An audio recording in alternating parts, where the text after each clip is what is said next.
আমরা হঠাৎ যদি রোজার ইফতারের ব্যবস্থা করি তাহলে দেহে দেহে বড় বড় দেয় না মাতাব্বর আলেম ওলামা তাগর জবর দিমু গরিবটি খাওগা কলা, অথচ গরিবের রোজার কল দাম বেশি। এটা আবার কথাটা এক পাইলে বুঝেন না, গরিবের রোজার দাম বেশি কিসের নিগা? গরিবে আঙ্গন নাগাল নানান রকমের খায় নাই, তরকারি দেয়া ভাত, আবার গাখির দেয়া ভাত, নানান রঙের তরকারি খায় নাই।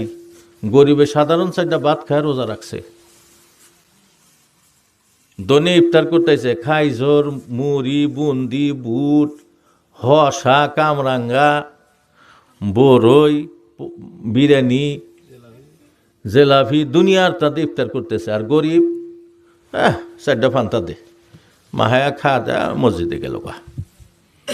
তাহলে আপনার দাওয়াত এখন ইজ্জত মল্লাক দিলি বেশি সব পাইবেন না ওই যে মানুষটা পান্তা দিয়ে ইফতার করতেছে তাক আপনি ভালো করে ইফতার করাইলি সব বেশি পাইবেন? কোন সে বুদ্ধি করে আমাকে দেওয়া কি বেশি সব হবো না? ওই গরিব মানুষটাকে ইফতারের জন্য দাওয়াত দেন।